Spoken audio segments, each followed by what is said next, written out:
नमस्कार, ओंकार न्यूज देख रहे हैं आप। आपके साथ मैं हूं आस्था श्रीवास्तव। रुक करते हैं अब खबरों का। माघ पूर्णिमा पर भगवान सूर्य पूर्ण रूप से दक्षिणायन से उत्तरायण हो गए हैं। इसी धार्मिक मान्यताओं को लेकर सुबह 4 बजे से ही श्रद्धालुओं की भारी भीड़ हरिद्वार स्थित हर की पैड़ी, ब्रह्मकुंड समेत आसपास गंगा घाटों पर पहुंचकर आस्था की डुबकी लगा रहे हैं। इस पर्व पर जिला प्रशासन की तरफ से कड़ी सुरक्षा व्यवस्था की गई है। गंगा स्नान दीपदान के बाद श्रद्धालु दान पुण्य के भागी बन रहे हैं। स्थानीय श्रद्धालुओं के साथ ही दूसरे जिलों और पड़ोसी राज्यों से भी श्रद्धालु स्नान को पहुंचे हैं। गंगा स्नान के बाद श्रद्धालु मंदिरों में जाकर भगवान के दर्शन कर रहे हैं। हर हर गंगे के जयकारों के साथ हर की पैड़ी गुंजायमान है। आस्था की डुबकी लगा रहे हैं श्रद्धालु। हरिद्वार के सभी घाटों पर सुरक्षा के मद्देनजर पुलिस के जवान भी तैनात हैं। इस दौरान माघ पूर्णिमा आज है। इस अवसर पर उत्तराखंड के सभी घाटों पर स्नान जारी है। हरिद्वार में भी रविवार को भोर से ही श्रद्धालु हर की पैड़ी, ब्रह्मकुंड समेत आसपास गंगा घाटों पर आस्था की डुबकी लगा रहे हैं। गंगा स्नान दीपदान के बाद श्रद्धालु दान पुण्य के भागी भी बन रहे हैं। स्थानीय श्रद्धालुओं के साथ ही दूसरे जिलों और पड़ोसी राज्यों से भी श्रद्धालु स्नान को पहुंचे हैं। गंगा स्नान के बाद श्रद्धालु मंदिरों में जाकर भगवान के दर्शन कर रहे हैं। सनातन धर्म में पूर्णिमा का एक अलग ही महत्व माना जाता है। इस दिन चांद अपनी पूर्ण अवस्था में होता है। मान्यता है कि लोगों की हर कामनाएं पूरी होती है। धार्मिक मान्यता है कि पूर्णिमा के दिन देवी देवता धरती पर आते हैं। ऐसे में इस दिन पूजा पाठ करने से विशेष फल की प्राप्ति होती है। हर माह की पूर्णिमा का अपना अलग अलग महत्व होता है। ऐसे में इस माघ माह में पड़ने वाली पूर्णिमा को माघी पूर्णिमा या माघ पूर्णिमा कहा जाता है। तो इस दौरान उत्तराखंड के सभी घाट हर हर गंगे के जयकारों से गुंजायमान है। सभी घाट गंगा स्नान जारी है। गंगा स्नान दीपदान के बाद श्रद्धालु दान पुण्य के भागी बन रहे हैं। प्रशासन की तरफ से कड़ी व्यवस्था यहाँ पर की गई है। हर की पैड़ी पर भक्त पहुंच रहे हैं। हर की पैड़ी, ब्रह्मकुंड समेत आसपास के घाटों पर आस्था की डुबकी यहाँ पर लोग लगा रहे हैं और गंगा स्नान दीपदान के बाद दान पुण्य के भागी बन रहे हैं। दूसरे जिले और पड़ोसी राज्यों से भी श्रद्धालु पहुंच रहे हैं गंगा स्नान करने के लिए।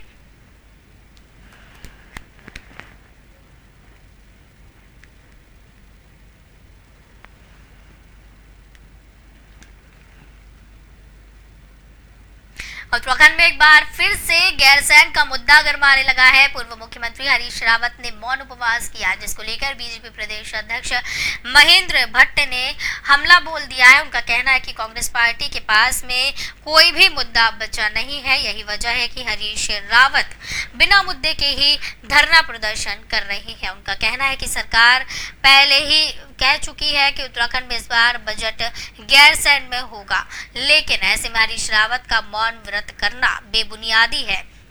हरीश रावत बिना मतलब के ही इस मुद्दा को गरमा रहे हैं। एक बार फिर से गैरसैंण का मुद्दा गरमा गया है और गैरसैंण के मुद्दे पर राजनीति की जाने लगी है।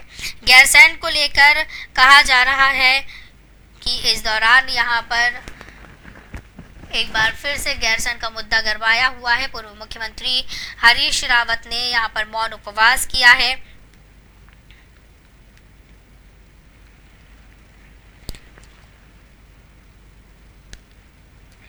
तो आपको बताते चले कि हरीश रावत ने सरकार को इस दौरान घेरा है। हरीश रावत ने उपवास रखते हुए प्रदर्शन किया है। इसी पर जिसको लेकर बीजेपी प्रदेश अध्यक्ष महेंद्र भट्ट ने भी उन पर बड़ा हमला बोला है। उन्होंने कहा है कि हरीश रावत के पास कोई भी मुद्दा अब नहीं बचा है। कांग्रेस के पास अब कोई भी मुद्दा नहीं बचा है, इसलिए अब वो गैरसैंण का मामला उठा रही है। उत्तराखंड में चुनावी आपको बता दें कि कांग्रेस महंगाई, गन्ना, किसानों के मामले को लेकर सरकार को घेरने में जुटी हुई है। तो वहीं अब गैरसैंण का मामला फिर से गरमाने लगा है। चुनावी मुद्दा भी गैरसैंण को बनाया जाता है। दिवाली पर पूर्व सीएम हरीश रावत ने भी इससे पहले महंगाई को लेकर उपवास किया था। हरीश रावत ने इस दौरान मां लक्ष्मी का स्मरण किया था और अपना मौन उपवास समाप्त किया था। एक बार फिर से हरीश रावत ने मौन उपवास किया। ये कह रहे हैं कि समझ में नहीं आ रहा सरकार गैरसैंण जा रही है, देहरादून जा रही है। देखिए, सरकार ने पूरी तरह स्पष्ट किया है कि इस वर्ष बजट सत्र जो है गैरसैंण में होगा। अब क्योंकि जब राजनीतिक विषय बचते नहीं है तो हरीश रावत जी इस प्रकार के कार्यक्रमों को लेकर प्रश्न खड़ा करते हैं। आखिर क्या मैसेज देना चाहते हैं? सरकार ने बहुत स्पष्ट किया है कि बजट सत्र गैरसैंण में होगा। गैरसैंण को ग्रीष्म राजधानी भारतीय जनता पार्टी की सरकार जो बनी है और गैरसैंण का समृद्ध विकास ये हमारे लक्ष्य में है। अच्छा, आखिर में अंकिता हत्याकांड मामले में पुलिस ने बड़ी कार्रवाई की है। एसएसपी पौड़ी ने अंकिता हत्याकांड के मुख्य आरोपी पुलकित तारे की संपत्ति कुर्क करने की संस्तुति दे दी है। मामले में हरिद्वार व पौड़ी के जिलाधिकारी को रिपोर्ट भेजी गई है। संगठित गिरोह बनाकर अपराध करने वाले अंकिता हत्याकांड के आरोपी पुलकित तारे की गैंगस्टर एक्ट के तहत कुल 3.25 करोड़ की संपत्ति जब्त करने के लिए जिलाधिकारी को रिपोर्ट की गई है। आपको बता दें, नैनीताल हाईकोर्ट ने चर्चित अंकिता भंडारी हत्याकांड के मुख्य आरोपी पुलकित तारे के नार्को व पॉलीग्राफ टेस्ट कराने पर फिलहाल रोक लगा दी है। कोर्ट ने इस मामले में सरकार से 3 सप्ताह में जवाब मांगा, तो वहीं अगली सुनवाई के लिए 3 सप्ताह बाद की तिथि नियत कर दी है। इसके मद्देनजर उनके द्वारा जिलाधिकारी पौड़ी व जिलाधिकारी हरिद्वार को अवैध अर्जित संपत्ति की कुर्की के संबंध में रिपोर्ट प्रेषित की गई। उन्होंने कहा कि दोनों जनपदों की अवैध संपत्ति लगभग 3.25 करोड़ रुपए की है और इस अवैध संपत्ति की कुर्की के संबंध में उनके द्वारा दोनों ही जनपदों के जिलाधिकारियों को रिपोर्ट प्रेषित कर दी गई है। उन्होंने बताया कि दोनों जनपदों के जिलाधिकारियों के आदेश के बाद पुलकित तारे की दोनों ही जनपदों की अवैध रूप से अर्जित की गई संपत्ति की कुर्की की जाएगी। इस दौरान बड़ी कार्रवाई की जा रही है। अंकिता हत्याकांड के मामले को लेकर एक्शन लिया जा रहा है और साथ ही कुर्की की कार्रवाई की अब शुरू हो जाएगी। किस तरीके से कार्रवाई की जाती है यह देखने वाली बात होगी। आपको बताते चले कि उत्तराखंड के ऋषिकेश से 5 दिनों से अंकिता लापता थी। उसके बाद उसकी हत्या को लेकर जांच हुई और जिसके बाद पहाड़ में जनता में जबरदस्त आक्रोश अंकिता हत्या को लेकर देखने को मिल रहा है। अंकिता का शव देर शाम ऋषिकेश से श्रीनगर पहुंचा था। अलकनंदा किनारे उसका शव बरामद हुआ था। तो बताया जा रहा है कि अब उसके जो मुख्य आरोपी है पुलकित तारे, उसकी लगभग 3.25 करोड़ रुपए की संपत्ति की कुर्की की जाएगी। पुलकित तारे की संपत्ति कुर्क करने के आदेश दे दिए गए हैं और अंकिता हत्याकांड के मामले में इस दौरान बड़ी कार्रवाई की जा रही है।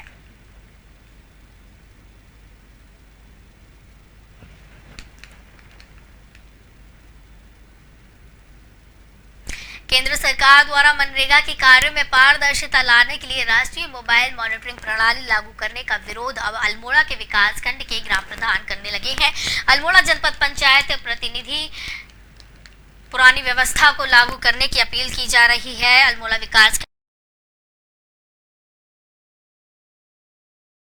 व्यवस्था को फिर से बहाल करने की बात की जा रही है। अल्मोड़ा विकासखंड के ग्राम प्रधान का ये विरोध किया जा रहा है। तो आपको बताते चले कि जिसके चलते मनरेगा योजना के कार्यों में लगे मजदूरों की मोबाइल के जरिए उपस्थिति दर्ज कराई जाना मुश्किल हो जाता है। अगर उसकी 2 बार की एंट्री नहीं होगी तो उन्हें भुगतान करने में काफी कठिनाइयां देखने को मिल सकती हैं। तो आपको बताते चले अल्मोड़ा जनपद पंचायत के प्रतिनिधियों का कहना है कि पर्वतीय इलाकों में विषम भौगोलिक परिस्थितियां होने की वजह से मोबाइल नेटवर्क की दिक्कत होती है, जिसके चलते मनरेगा योजना के कार्यों में लगे मजदूरों की मोबाइल के जरिए उपस्थिति दर्ज कराना मुश्किल हो जाता है और अगर उनकी 2 बार की एंट्री नहीं होगी तो उन्हें भुगतान करने में कठिनाई होगी और मनरेगा योजना के कार्य प्रभावित होंगे। सरकार को इस प्रणाली को खत्म करना चाहिए और पुरानी व्यवस्था लागू करनी चाहिए।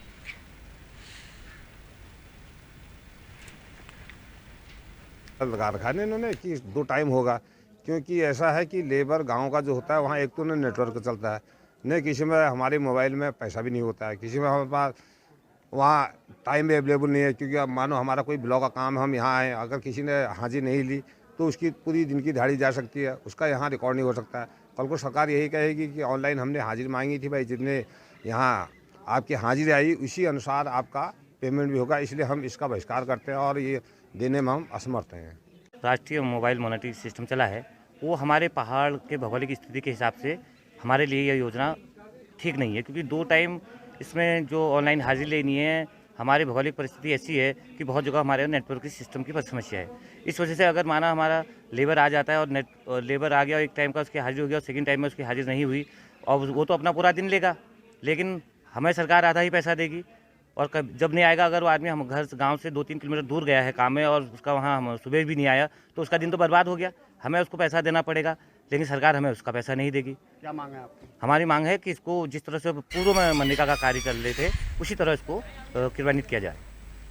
कोतवाली विकास नगर कुल्हाल क्षेत्र में पुलिस टीमों का गठन कर लगातार चेकिंग अभियान चलाया जा रहा है। उक्त गठित पुलिस टीम को मटक माजरी कुल्हाल में चेकिंग के दौरान मुखबिर से सूचना मिली थी कि हिमाचल से कार में अवैध शराब तस्करी कर उत्तराखंड लाई जा रही है, जिस पर पुलिस टीम द्वारा मटक माजरी तिराहे पर चेकिंग के दौरान हिमाचल प्रदेश की ओर से आने वाली एक संदिग्ध कार को चेकिंग के लिए रोकने का प्रयास किया गया तो वाहन चालक वाहन को तेज गति से भगाने लगा, जिस पर पुलिस टीम द्वारा निजी वाहनों से पीछा करते हुए उक्त संदिग्ध वाहन को मटक माजरी तिराहे से कुछ दूरी पर पकड़ लिया गया। वाहन का चालक वाहन छोड़कर भागने के प्रयास करने लगा, जिसे पुलिस टीम द्वारा मौके से पकड़कर हिरासत में ले लिया गया। कार चालक से शराब परिवहन का लाइसेंस तलब किया गया तो दिखा नहीं पाया, जिससे चालक का नाम पता पूछने पर उसने अपना नाम प्रवेश त्यागी पुत्र स्वर्गीय प्रवीण त्यागी निवासी ग्राम रोजा यकूबपुरा थाना विसरक तहसील दादरी जिला गौतम बुद्ध नगर बताया। उसकी उम्र 40 वर्ष बताई जा रही है, जिसे मौके से गिरफ्तार कर न्यायालय के समक्ष पेश किया गया है। तो आपको बताते चले कि पुलिस को इस दौरान बड़ी कामयाबी हाथ लगी है। शराब तस्कर को इस दौरान गिरफ्तार किया गया है। विकास नगर के कुल्हाल थाना क्षेत्र का ये पूरा मामला बताया जा रहा है। शराब तस्कर इस दौरान गिरफ्तार किया गया है।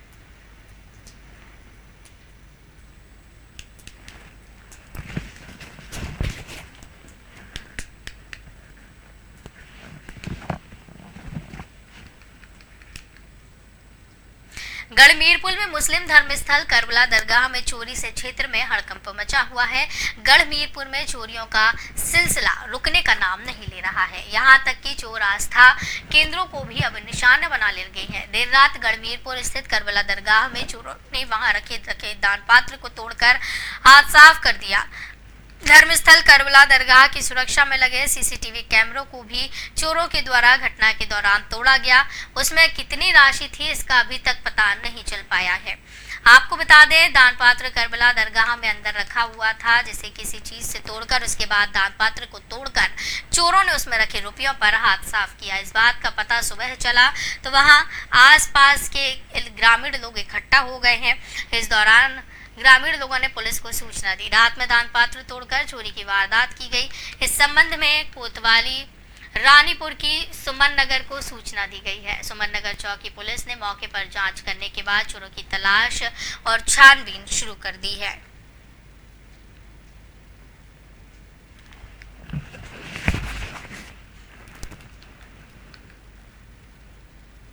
हल्द्वानी में अवैध निर्माण पर प्राधिकरण ने बड़ी कार्रवाई करते हुए शिवालिक विहार में छापेमारी की है। सिटी मजिस्ट्रेट ऋचा सिंह ने दम आंडुगा के शिवालिक विहार में छापा मारा। बिना परमिशन से खोदे जा रहे बेसमेंट में खनन करते हुए रंगे हाथ पकड़ा। जेसीबी लगाकर बेसमेंट की खुदाई की जा रही थी। मौके पर पहुंची सिटी मजिस्ट्रेट ने काम रुकवाकर खनन विभाग के अधिकारी और अन्य अधिकारियों को बुलाया। आवासीय नक्शा पास करके कमर्शियल काम किया जा रहा था, लिहाजा सिटी मजिस्ट्रेट ने मौके पर छापेमारी कर कार्रवाई की है। तो आपको बताते चले कि शिवालिक विहार में छापेमारी की है। बिना परमिशन से यहाँ पर खुदाई की जा रही थी। सभी विभाग अधिकारियों से पूछताछ जारी है। हल्द्वानी के शिवालिक विहार का ये पूरा मामला है, जहाँ पर छापेमारी कर कार्रवाई की गई है। और आप तस्वीरें भी देख सकते हैं कि किस तरीके से अवैध तरीके से यहाँ बिना परमिशन की खुदाई चल रही थी। जेसीबी यहाँ पर रखी हुई है, जेसीबी से यहाँ पर खुदाई का काम किया जा रहा था।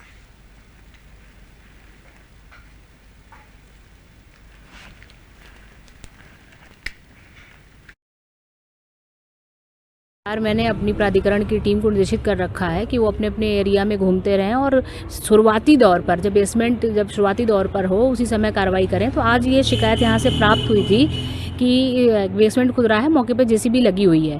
तो जब हम लोगों ने यहाँ निरीक्षण किया है तो मौके पे जेसीबी भी है और इन्होंने जो नक्शा दिखाया है वो इनका आवासी में पास है और फिलहाल अभी चूंकि सिर्फ बेसमेंट खोद रहे हैं तो नक्शे के बारे में स्थिति इसलिए स्पष्ट नहीं हुई कि ये बनाएंगे क्या, लेकिन बेसमेंट पास नहीं है तो उसके आधार पर हमारी उसमें कार्रवाई हो रही है। चूँकि बेसमेंट अगर अनुमति नहीं मिली है, ना तो खनन विभाग की अनुमति है, ना प्राधिकरण की अनुमति है, तो उस पर जो हमारी कार्रवाई है वो हम कर रहे हैं यहाँ पर, और खनन विभाग की टीम भी अभी पहुँच रही है। यार मैंने अपनी प्राधिकरण की टीम को निर्देशित कर रखा है कि वो अपने अपने एरिया में घूमते रहें। और चंपावत जिले के पाटी थाना क्षेत्र के एक सन्यासी बाबा ने आत्महत्या कर ली है। बाबा ने खुद को बाथरूम के अंदर बंद करके गोली मारी।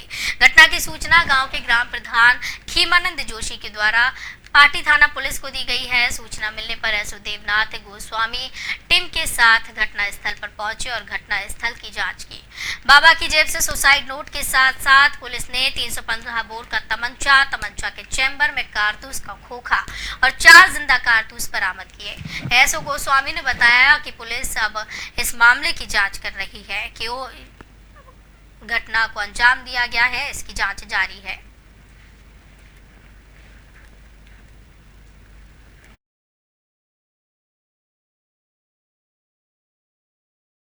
सूचना दी कि बारसी गांव रुद्रेश्वर गुफा के पास बाथरूम में स्वामी ध्यान योगी जी महाराज ने स्वयं गोली मारकर आत्महत्या कर ली की सूचना पर मैं थानाध्यक्ष मौके पे गया। मेरे द्वारा देखा तो वहां पे एक 315 बोर का तमंचा, जिसके चैम्बर में भी खोखा पड़ा था, तथा 4 जिंदा कारतूस बरामद हुए व उनके द्वारा स्वयं आत्महत्या करने का एक सुसाइड नोट भी जेब से बरामद हुआ।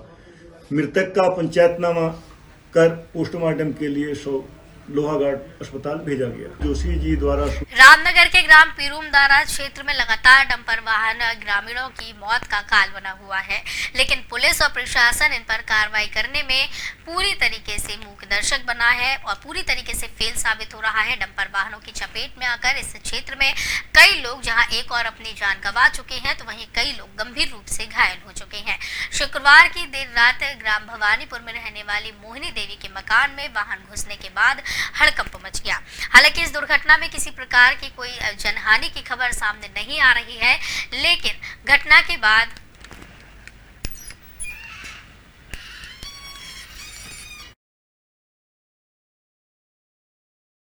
से फरार हो गया है, तो वहीं मौके पर दर्जनों ग्रामीणों ने डंपर वाहन को घेरने के साथ ही प्रदर्शन किया है।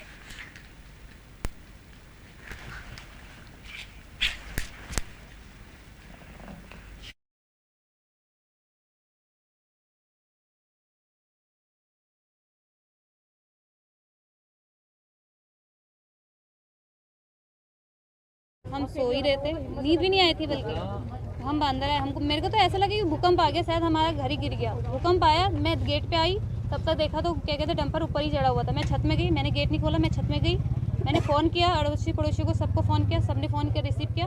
मैं छत में गई, मैंने डंपर वाले को ये धमकी दी, मैं कहा तू यहाँ से जाइयो मत, यहीं पे रहियो, देख ले तू गया तो वो गया भी नहीं। बाद में भागा, जब सब आ गए थे, एक उसमें से भाग गया, एक क्या कहते थाने में ले गए एक को।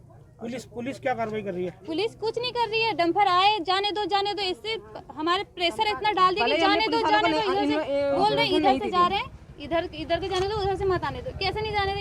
इधर के खाली डंपर कैसे जाने दे? इधर पुलिस ने सर मुझे ये धमकी दी हुई है कि अगर आप ज़्यादा बोलोगे तो आपको हम वो करेंगे, कार्रवाई कराएंगे आप पे, ठीक है। दूसरी बात ये बोली गई है कि अगर तुम्हारा बच्चे की बात आई थी, हमारे बच्चे को नुकसान हुआ, तुम्हारे बच्चे को नुकसान हुआ है क्या?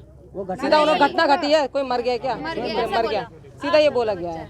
तो अब इसमें पुलिस वालों के साथ क्या कार्रवाई की जाए, आप ये बताएंगे। जो है नो एंट्री जोन वहाँ पे को बनाया गया है। छोटे बच्चे भी स्कूलों से जहाँ पर निकल रहे हैं, मैं स्वयं जिस्सागंजा क्षेत्र में परसों गया था, तो वहाँ पर भी जो है नो एंट्री का सिस्टम रखा हुआ है और प्रभावी कार्रवाई हम लोगों के स्तर पर भी जो ओवरलोडिंग के खिलाफ भी और सड़क सुरक्षा की दृष्टि से की जा रही है।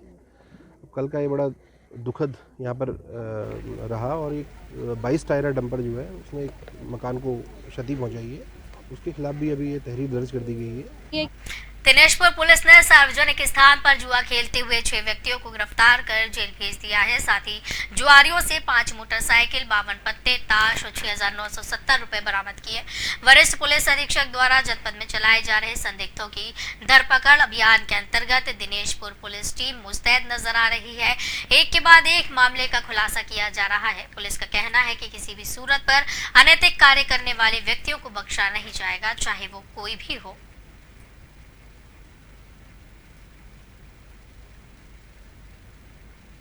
मिली थी, इस पर हमारे द्वारा छापेमारी करी गई, तो जिसमें हमने 6 व्यक्तियों को पकड़ा है, जिसमें रवि मंडल, गुरप्रीत सिंह, भोला सिंह, कस्तूरी सिंह, सूरज बड़ी और लक्ष्मण मंडल, जो दिनेशपुर के ही रहने वाले हैं। इनसे हमने 52 पत्ते ताश के और 5970 रुपये और 5 मोटरसाइकिल हमने बरामद की है, जिस पर हमारे द्वारा अभियोग पंजीकृत किया गया है। विवेचना कार्रवाई कर सकते हैं। सूचना तो खबरों का सिलसिला लगातार जारी रहेगा। मुझे दीजिए इजाजत, नमस्कार।